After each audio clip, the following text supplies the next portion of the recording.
Coming up, our series on the impact of sexual assault in northern Arizona focuses on the role of law enforcement. Plus, 2 Flagstaff plays will be performed in a historic landmark. The news starts now.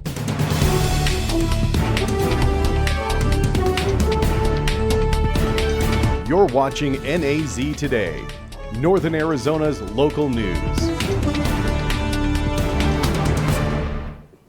Good evening and welcome to NAZ Today. I'm Cristiana Ramos. And I'm Mitchell McKenzie. Thanks for tuning in. Mental health is a growing problem nationwide, but one of the biggest issues that comes along with it is a lack of system to support the growing need. April Hedinger and Cassidy Zimmerick joins us in the studio in a 2-part story on NAU's mental health services. The past few weeks, we have been looking into how mental health is affecting the NAU community, including students and faculty. NAU is struggling to book counseling appointments for students, but we've realized this problem is happening not just here, but in campuses across the United States. According to the Coconino County Suicide Report in 2017, every 2 weeks someone commits suicide, but this is just a number. I think sometimes when we get caught up in data and statistics, we forget that there's human beings behind those numbers. One person is too much. One human life is too much. So I don't like to compare, because then it makes it seem like one person's life outvalues another. The data shows suicide was the second leading cause of death among 20 to 44-year-olds in the county. Coconino County and most of the American West do show that we are at an increased rate for suicide. And I heard the other day that we're on par to reach the same level that we were at last year. Jennifer Runge has a personal connection to suicide and encourages taking the first step.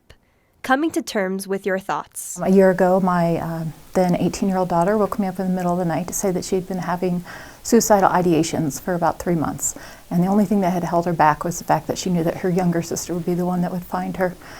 And so she made an awesome step that she was willing to come forward, wake me up, and be willing to admit what had happened. Students in a communication ethics course are working toward improving services at NAU because they have struggled themselves. I've always struggled with some sort of mental health. I went to U of A for a year and I left because my dad committed suicide. I was in a situation my freshman year where I needed it and wasn't available to me, and so I turned to more destructive motives, and I don't want anybody coming into NAU to follow down the same path. It can be just as daunting when a student approaches faculty for help. As a faculty member who has been talking to a fair few students with mental health issues, it's important to know where the resources are. The struggle doesn't end there. Lately, NAU has been following a crisis-only model, a result of not having enough counselors and funding on campus. Getting into a long-term counselor can kind of be a process. You know, sometimes they're booked, or the next appointment is like 2 months out, and that's just too far out. So it's impossible to get appointments for a lot of students. They have to try every day. And still, oftentimes it takes weeks to get an appointment. This is a problem on all college campuses, not just Flagstaff. Mental health, suicide prevention, this is our problem, not NAU specific, but this is a humanity crisis.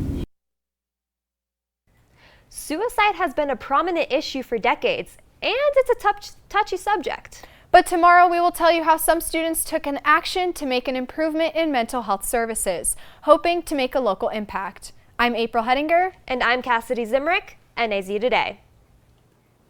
Ending our month-long series on sexual assault, we spoke with Flagstaff Police to find out how sexual assault cases are handled.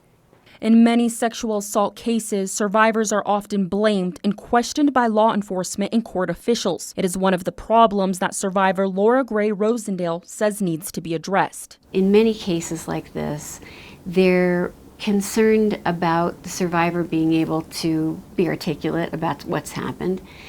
And the survivor also is going to go through a very difficult situation in the court systems. Potentially a lawyer is saying, well, what did you do to bring this on? How did you potentially cause this? And suggesting that it's the survivor's fault. In Flagstaff, there are a lot of details police officers have to be aware of when dealing with sexual assault cases, like gathering evidence and learning how to compassionately work with survivors to avoid victim blaming. One important thing Flagstaff police want the community to know is that a survivor can remain anonymous if they choose to. The investigation would move forward and we collect evidence the same way we do as a regular victim crime, and they go through and see it through to the court. Sometimes survivors won't share their stories right away and are often fearful of not being believed. I think a lot of this comes down to educating people and survivors being willing to come forward even when they know that they may not be believed. I think that that is one of the key things that is going to result in change around this. But even if survivors don't have the clothes or items from when they were assaulted, police can still help. There's investigative techniques that we can employ to help develop evidence or help get admissions or some type of evidence that we could use to prosecute in court. After conviction, offenders are offered counseling programs. Although the programs are voluntary, it is one way to help them re-enter society. I think they are effective, and if they do get released, there are additional protocols through probation or parole that are put on to offenders to help monitor them and make sure they stay on track with their counseling and treatment they received in prison, so that way they stay on track to contribute to society rather than re-offend. The sex offender registration program is another way law enforcement and the community keep track of offenders to ensure safety. Sergeant Hernandez says education is a major factor in teaching the community more about the issues surrounding sexual assault. For more support or information, you can visit Victim Witness Services. There's been another death at the Grand Canyon. A 70-year-old woman fell 200 feet off a trail along the south rim yesterday. Her body was recovered by helicopter. This is the latest of several recent deaths involving tourists. A 67-year-old man from California fell 400 feet off the south rim on April 3rd, and there were 2 other deaths in March. Around a dozen people die every year from accidents, heat, or drowning at the canyon. Warmer temperatures are bringing mosquitoes to the region. That means it's heartworm season for dogs, cats, and even ferrets. But the parasite can easily be prevented with medicine. Heartworm prevention is best dealt with by a monthly heart guard. You can get them, this is just one of the products. There's other companies that make a similar product. The most important thing is talk to your vet and make sure that your animal gets on a monthly. Charlotte Peterson with the Coconino Humane Association says heartworm can cause lung disease, heart failure, and other organ damage. It can be fatal if not properly treated. 2019 is Lowell Observatory's 125th year, and they are in the process of adding a new way for visitors to look at the stars. NAZ Today's Michaela Clark went to go check out the Geo Valley Open Deck Observatory construction today and is live in the newsroom to tell us what makes it unique. Yeah, this new building is going to be really cool. The 6 new telescopes on their own are really interesting, but the whole building is going to roll on rails every evening to reveal the telescopes. As soon as you roll the building away, then the telescopes are all set and ready to view the stars. Lowell Observatory has smaller telescopes for their evening programs that supplement the historic ones, but they are more difficult to deal with. Every night we have to roll them out and then roll them back. Danielle Adams, the Deputy Director for Marketing and Communication, says the new observatory will also have extra room to be used as a laboratory or for classrooms, as well as other space-related things. Around the perimeter, we're almost building something like a henge where we'll have alignments to the solstices and the equinoxes, and so that'll be another way that we can educate the public on other aspects of astronomy. Adams hopes the new building will bring in more people. Last year we hit the 100,000 point for the first time. So we have a number of telescopes to be used by the general public, but we wanted to increase our capacity to handle people. Construction started last fall, and the grand opening is expected to be September 14th. The Open Deck Observatory is just the start of a master plan that will include a visitors center. Michaela Clark, NAZ Today. The Flagstaff Shakespeare Festival, better known as Flag Shakes, is putting on shows in the historic Reardon Mansion starting this weekend. Flag Shakes usually portrays classics of the Renaissance, but for this spring season, they chose 2 original Jewish plays to bring to life. NAZ Today's Joy Johnson has more. The Reardon Mansion has a deep-rooted history here in Flagstaff. It was built in 1904 for 2 families that played a vital role in establishing Flagstaff's early lumber industry. And Flag Shakes director Garrison Garcia appreciates the architecture and the old home's character. The Reardon Mansion has a lot of history in Flagstaff, and exploring a play that has such traditional roots in place and time was really important to us. But choosing Reardon Mansion as a venue for Flag Shakes' performances meant they had to accommodate for the building's shortcomings. Because this is a historic mansion and also has historic electricity, we had to make some tough decisions about how we'd use our tech in the show. So we've gone with fewer lighting cues, less complex lighting schemes than we might usually choose. Also rooted in the mansion's legacy is an interesting past that gives life to the plays in contrasting ways. The Reardon family weren't very big fans of Jews, as were not a lot of people at that time. So I think it's really interesting of a juxtaposition to be performing these shows in their home. And it was very unusual for Jewish people to write in Yiddish a story that was so harsh against his own people, especially a story that talks about prostitutes in a brothel and talks about lesbianism. And it was a really, really big deal then. And I think it's still a really big deal right now, especially because we're performing this during Holocaust Remembrance Weekend. Although God of Vengeance was written in the early 1900s, the themes that appear throughout the play are still relevant to our society today. Illustrates family dynamics in a way that maybe we don't like to talk about them.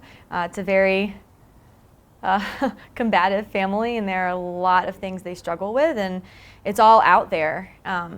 And how you see yourself and how society sees you and what you're trying to do to be a good person, those are all themes that are discussed in the play. Premiering this Friday, God of Vengeance is the original play, and the play Indecent, which opens next weekend, is the result of God of Vengeance's unfortunate ending. Immediately after opening night, the cast that was performing was arrested, and they were thrown in jail. And it was because the play that they were showing was indecent. So it was ruled as indecent. It was called indecent by the law enforcement. The other play that our cast is doing is called Indecent, and it's the story of that first showing of God of Vengeance and the cast that got arrested, and then the story that happened after that. Joy Johnson, NAZ Today. For more information about dates and ticket pricing for these shows, visit flagshakes.org. Coming up, meet this week's Athlete of the Week, a Coconino Panthers beach volleyball star. Stay with us.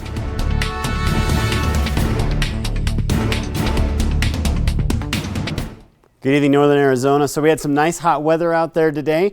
There is, as you can see here, there is a high pressure that is keeping that weather nice. I'm going to tell you how long that's going to last coming up. Terry Markson Chevrolet Cadillac is giving you 4 ways to save. 1. Make no payments for 90 days. 2. Interest rates as low as 0% for 72 months. 3. Huge discounts up to $11,000. 4. $2,000 minimum on your trade, even if it's not starting, leaking oil, rough riding, or a gas hog. Or get up to 110% of Kelley Blue Book for a trade in great condition. The 2018s have got to go. Terry Markson Chevrolet Cadillac. Does not include tax, license, title, and dock fees. Kelley Blue Book based on fair market value minus reconditioning. Not all offers can be combined. Does your family need a break from the daily routine?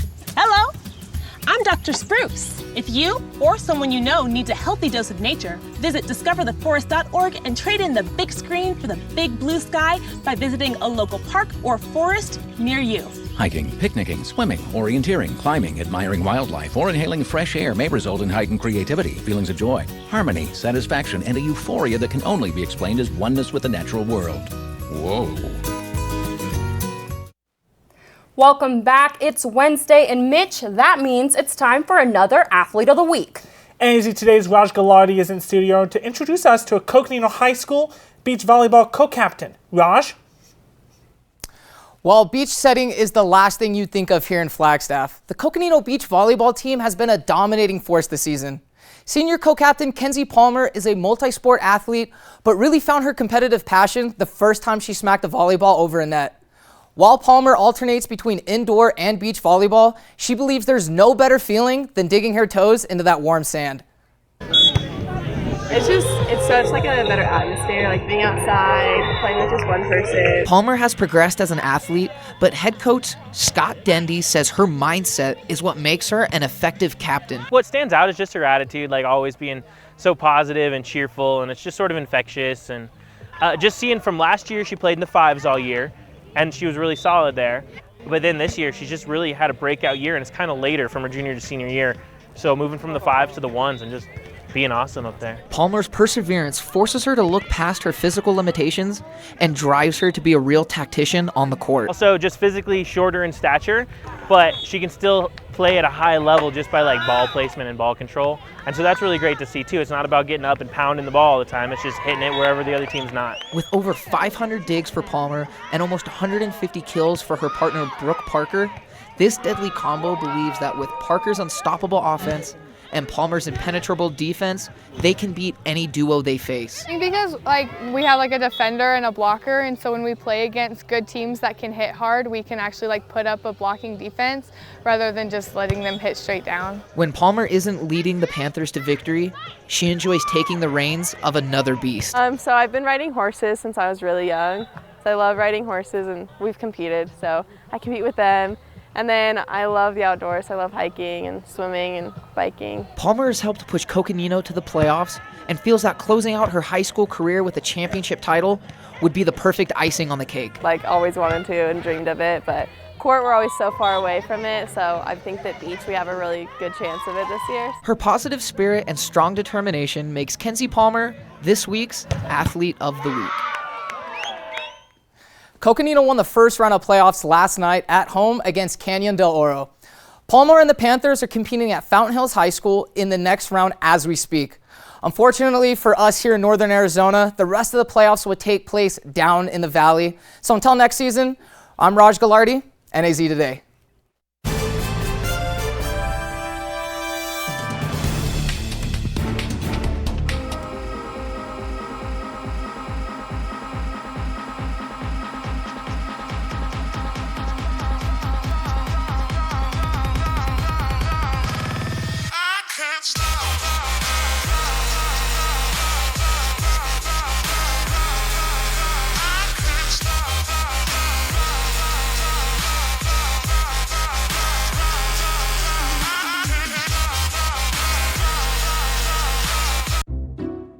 I'll never forget the day our landlord called and said, "Read your lease. No pets allowed." My owner tells him my dog ate the lease, but that didn't work. And now I'm stuck in a shelter. But this pit bull is ready for a new crib. I'm loving, loyal, and play well with others. So don't be intimidated by all my muscles, because the biggest one I have is my heart.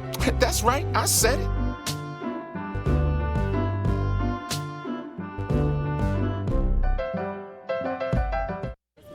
Leaving hot coals improperly extinguished can cause a wildfire. Hey guys, it's Smokey! It looks as if Smokey is going to use the drown, stir, drown, and feel technique. After the first drown, a good start. Next, another drink. And finally, a close feel. Is it cool? Okay. Yeah. Hey, Smokey, catch! Oh, my bad, Smokey. Only you can prevent wildfires. Tonight's NAZ Today weather is brought to you in part by Terry Markson Chevrolet Cadillac in Flagstaff.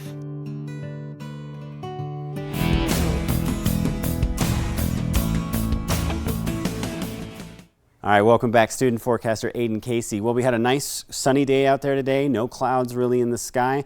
Temperature up at 70, a little bit higher than our record, our average back in 71, but lower than our record of 77 in 1949.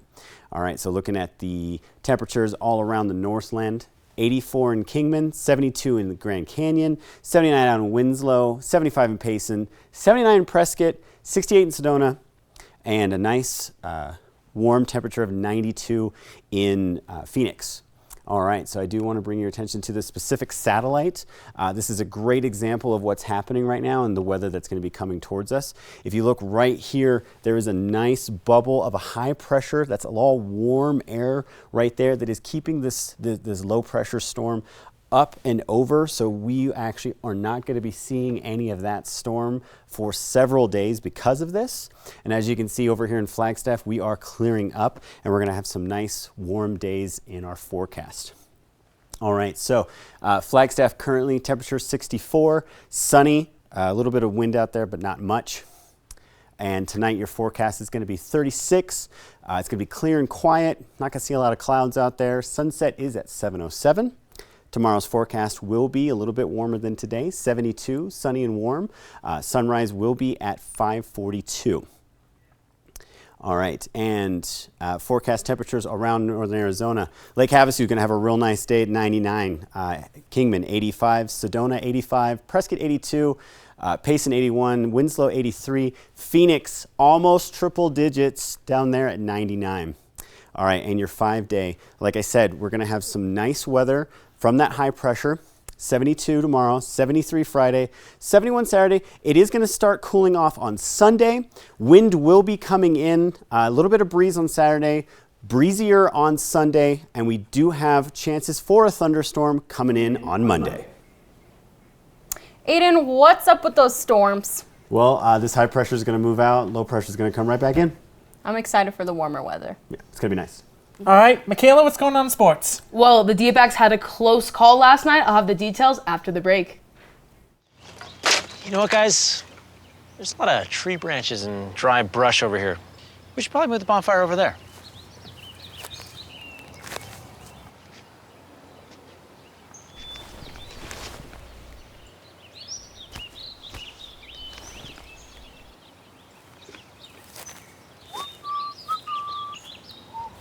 I'm guessing Smokey liked that idea.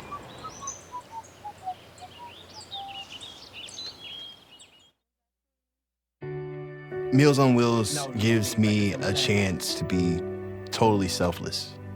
More than the food itself, a lot of seniors don't have family. So just to have someone to talk to, just to say, hey, how was your day? That means so much more than a meal could ever mean. We have to look outside of ourselves to be that lifeline to other people. It's worth it.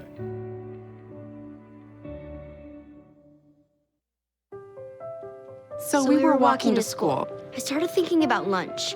Mom packed me turkey and cheese. She's I really smart. want cheese pizza. Sometimes her mind wanders. We should have a sleepover. I remember saying, Laura? I think I heard Mom say something. The sign says don't walk. Sometimes it's so overwhelming. I really hope she doesn't I have really another hope I bad don't day have at another school bad day at today. school today. When you can see learning and attention issues from their side, you can be on their side. Go to understood.org, a free online resource with support and tools to help your child thrive.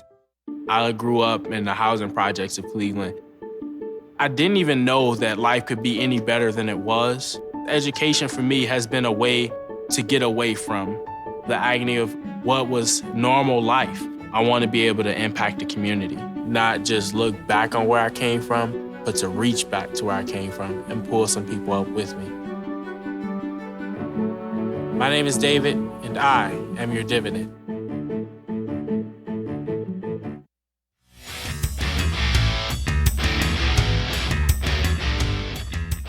Welcome back to NAZ Today. I'm your sports reporter, Michaela Palladino. It was a close call for the D-backs last night against the Pirates as a reverse call changed the outcome of the game.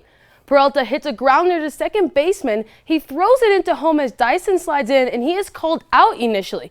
But with further review, the officials reversed and called him safe, giving the Diamondbacks a 1-run lead and the W.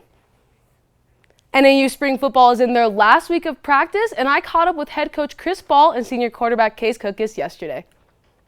New head coach Chris Ball is coming from a championship caliber team where he was the defensive coordinator, and now he's stepping into a different role. I really enjoyed my time in Memphis, and coming here, hopefully we can take the championship mentality we had at Memphis and instill it in our culture here. After serving under former coach Jerome Sowers for the past 3 years, quarterback Case Cookis enters his senior season with a different approach. When there's change, it's always you know, a little bit of a switch up and a learning curve at first. And, you know, what I've really appreciated from the guys is we've all stepped up and met the challenge. I think we still got a lot of work to do.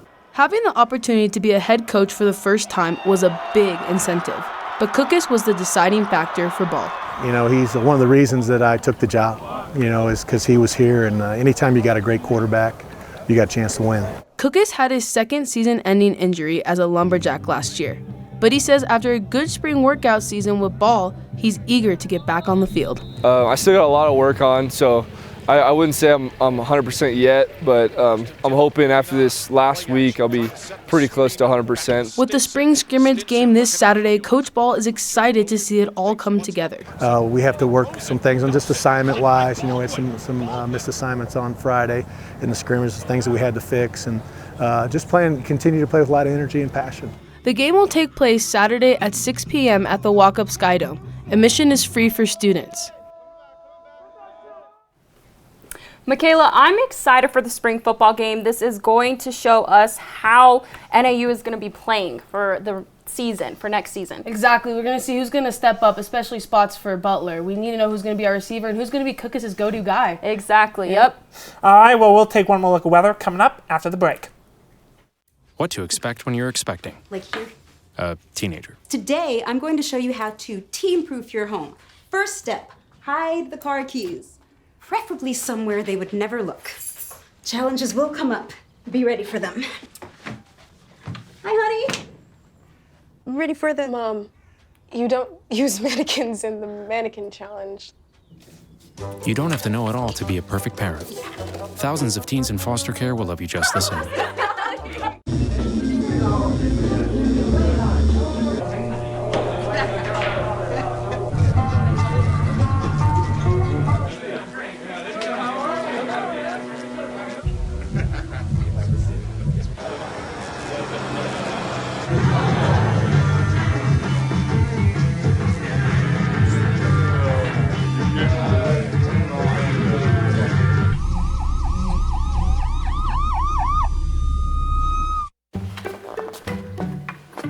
Why don't you ever see elephants hiding in trees?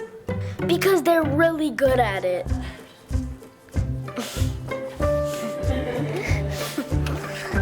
Yeah, I get it. If you're looking for an incredible experience, meet a shelter pet and adopt. They make super pets who will enrich your life and steal your heart. Adopt and bring home a shelter pet today. To find out more, visit theshelterpetproject.org. A lot of nice days, a lot of summer, a lot of 70 degrees. Wind will be coming in on Sunday and thunderstorms on Monday. All right, well, thanks for that, Aiden. Well, this is our last Wednesday show, and we wanted to thank some people who are graduating and moving on. First, to our director, Connor, who is back in the control room there. And if you see him, what an amazing shot that was. Our sports anchor, Michaela, and our good friend, Tom Morello and Cammie, who work on our production side. Best of luck with your future careers and accomplishments. Well, that is all from us here at NAZ Today. You can check out our content on NAZtoday.com, on YouTube, and on Facebook. We'll see you all tomorrow. Good night.